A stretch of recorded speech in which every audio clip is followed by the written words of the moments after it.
Alkisah di tanah Jawa Timur. Dekat kota Malang, berdirilah sebuah kerajaan yang bernama Singasari. Sebelumnya, kerajaan ini hanyalah wilayah kekuasaan bernama Temanggung, yang menjadi bawahan Raja Kertajaya dari Kerajaan Kediri. Kerajaan Singasari didirikan oleh Ken Arok pada tahun 1222 Masehi. Sebelum akhirnya Kerajaan Singasari berdiri, terjadi berbagai peristiwa yang mengakibatkan wilayah Mapel menjadi tempat Singasari berada. Kisah Ken Arok sebagai pendiri Singasari dimulai dari Kerajaan Kediri yang berada di bawah naungan Raja Kertajaya yang memiliki sifat yang kurang ajar kepada kaum Brahmana, di mana Kertajaya ingin kaum Brahmana menganggap dirinya sebagai seorang dewa.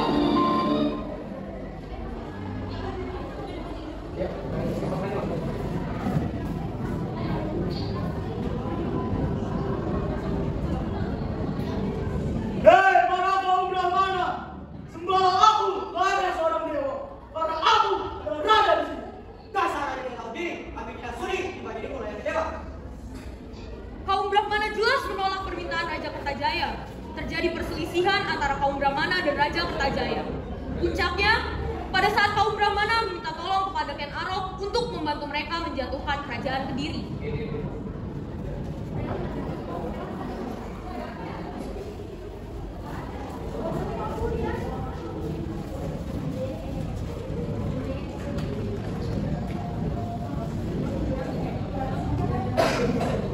Wahai Ken Arok dari Tumapel, bantulah kami untuk meruntuhkan kerajaan Kediri. Apa? Kerajaan Kediri? Untuk apa saya minta kerajaan Kediri? Kami sudah muak dengan raja kami. Apakah benar begitu? Apa yang katakan benar? Kami mau kamu menjadi raja kami untuk menentukan raja Kediri. Oke, baiklah. Saya akan membantu kalian untuk menjatuhkan kerajaan Kediri.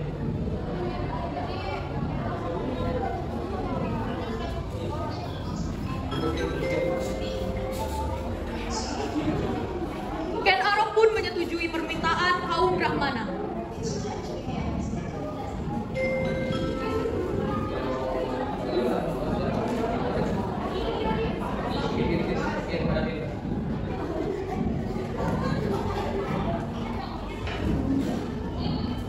Kertajaya! Siapa kamu?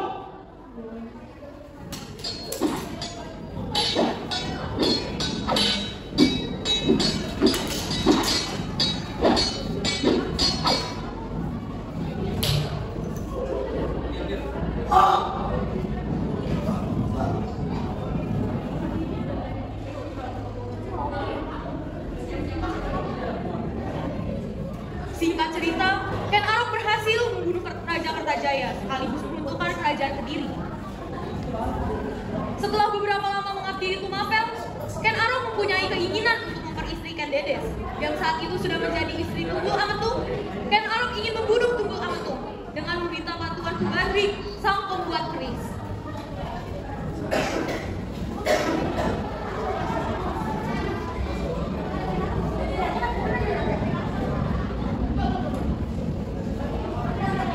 Bu, tolong buatkan saya keris. Saya ingin membunuh Tunggul Ametung. Baiklah, Tuan, kapan kamu membutuhkan keris ini? Secepatnya. Setelah selesai memesan keris tersebut, Ken Arok memikirkan cara untuk membunuh Tunggul Ametung tanpa menimbulkan rasa curiga. Oh iya, saya ada saja dulu. Beberapa pekan berlalu, Ken Arok mulai tidak sabar ketika keris yang dimintanya pada Kubandring belum juga selesai. Karena tidak sabar, Ken Arok pun memutuskan untuk pergi mendatangi Kubandring. Bu, di mana keris yang saya pesan? Maaf, butuh beberapa kali lagi untuk menyelesaikannya. Kenapa lama sekali? Ken Arok yang kesal pun membunuh Kubandring menggunakan keris miliknya yang belumnya sepenuhnya selesai. Sebelum meninggal, Kubandring sempat bersumpah. Suatu saat nanti, kau akan mati dengan keris itu beserta dengan keturunanmu. Setelah mengatakan itu, Kubandring tewas di tangan Ken Arok akibat keris buatannya. Ken Arok mulai menjalankan misinya untuk membunuh Tunggul Ametung. Diajaknya Tunggul Ametung untuk berburu di hutan. Dan di sanalah kisah tragis sekaligus berakhirnya kehidupan sosok Tunggul Ametung.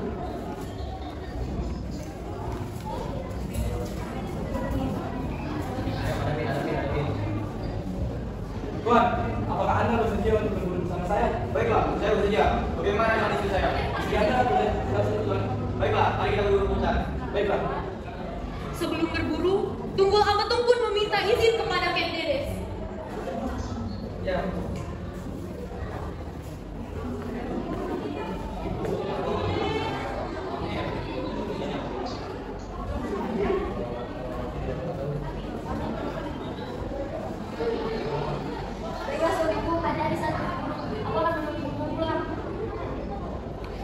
dan Tunggul Ametung pun pergi ke hutan untuk berburu. Layaknya orang berburu biasanya, Ken Arok tidak menunjukkan gelagat mencurigakan. Sampai pertengahan berburu, saat Tunggul Ametung sedang memfokuskan panahannya kepada rusa, saat itu pula Ken Arok mengarahkan keris setengah jadi buatan Pugandring ke arah perut bagian kiri Tunggul Ametung. Dalam hitungan beberapa detik, Tunggul Ametung langsung terkapar di tanah akibat serangan tiba-tiba dari Ken Arok. Tanpa disadari, sejak awal Ken Dedes mengikuti Ken Arok dan Tunggul Ametung menuju hutan. Dengan mengendap-endap, Ken Dedes sudah menaruh kecurigaan kepada Ken Arok, sedari Ken Arok mengajak suaminya berburu. Tak biasanya, Ken Arok yang terkenal dingin tersebut mengajak sang suami berburu hanya berdua saja. Sontak saja pembunuhan yang menyerang suaminya secara tiba-tiba tersebut membuat Ken Dedes kecewa kepada Ken Arok. Tetapi Ken Dedes tidak bisa berbuat apa-apa dan hanya bisa berpasrah atas semua yang terjadi.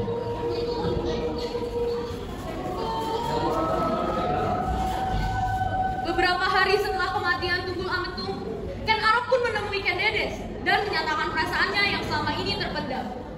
Baik, Dedes. Apakah engkau mau menjadi istriku? Aku bersiap menjalankan keputusanmu. Ken Dedes terkejut, tidak menyangka selama ini Ken Arok yang menjadi bawahan suaminya memiliki perasaan terhadapnya. Ken Dedes menyadari bahwa perbuatan Ken Arok terhadap suaminya bertujuan untuk meminangnya. Ken Dedes merasa kesal dan menyusun rencana ingin membalas dendam pada Ken Arok. Dengan terpaksa, akhirnya Ken Dedes menerima ajakan Ken Arok untuk menikah dan memiliki anak bernama Anusapati.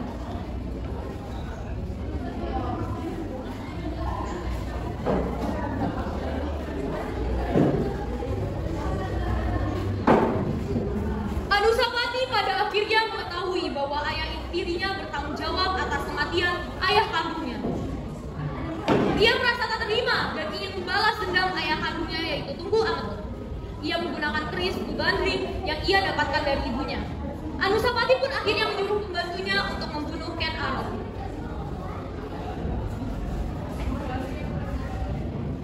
Wahai pembantu, perintahkan kau untuk membunuh Ken Arok. Dia adalah orang yang bertanggung jawab atas kematian ayah kandung. Ini, saya berikan kau keris. Ini adalah keris yang sama yang digunakan saat ia membunuh ayah kandung.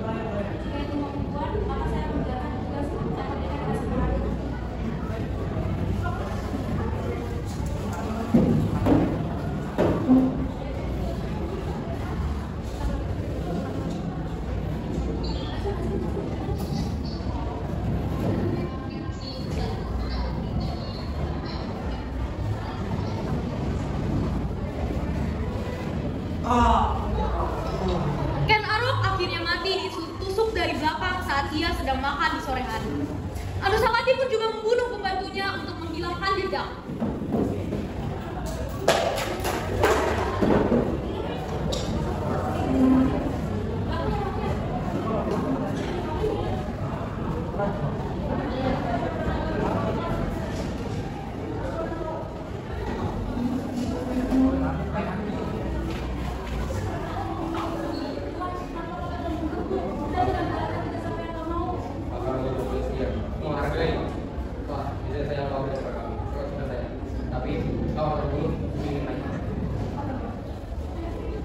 Setelah Anusapati berhasil membunuh ayah tirinya yang bernama Ken Arok dengan keris yang ia peroleh dari Pugandring, Anusapati langsung menaiki tahta kerajaan Singosari pada tahun 1227 Masehi.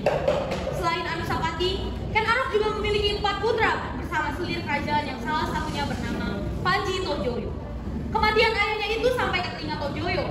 Mendengar kematian ayahnya itu, Tojoyo langsung berniat untuk balas dendam dengan membunuh Anusapati. Mengetahui bahwa Anusapati memiliki kesukaan menyambung ayam, Tojoyo langsung mengajak Anusapati menyambung ayam dengan motif untuk membunuhnya.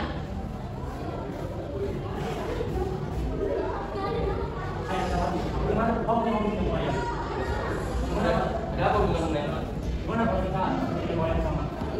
kamu tahu saja begitu saja. Mari kita mulai ke sana. Saat Anusapati asyik memperhatikan ayam aduan, Tojoyo membunuh Anusapati diam-diam dengan keris yang ironisnya juga digunakan Anusapati untuk membunuh Ken Arok. Anusapati pun meninggal di tangan Tojoyo dan Anusapati dicandikan di Candi Kidal dekat kota Malang dan meninggalkan seorang putra bernama Ronggowuni. Setelah berhasil membunuh Anusapati, Tojoyo pun naik tahta. Masa jabatannya sangat singkat. Ronggowuni selaku anak kandung dari Anusapati menuntut tahta kepada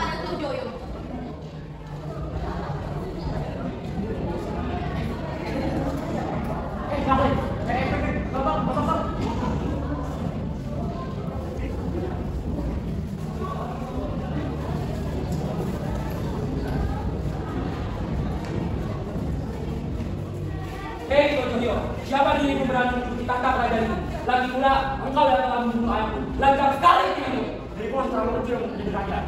Sudah. Jika memang mau kita perang, saya akan pasukanmu. Ronggowuni dibantu Mahesa Cempaka menyerang pasukan Tojoyo di bawah pimpinan Lembu Ampat.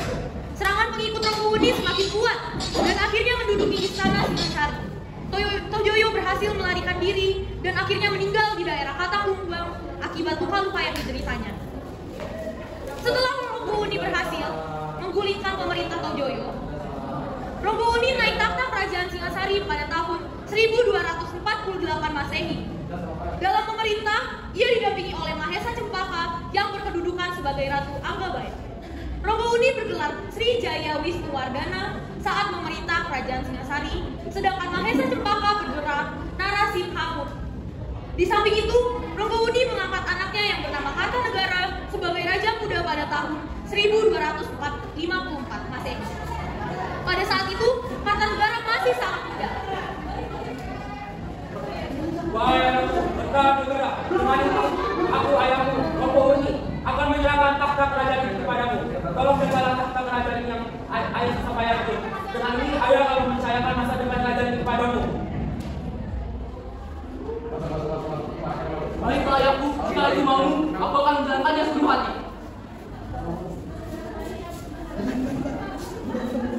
Wahai rakyatku, mulai saat ini akulah raja kalian. Aku akan berjanji, aku akan memakmurkan kalian semua.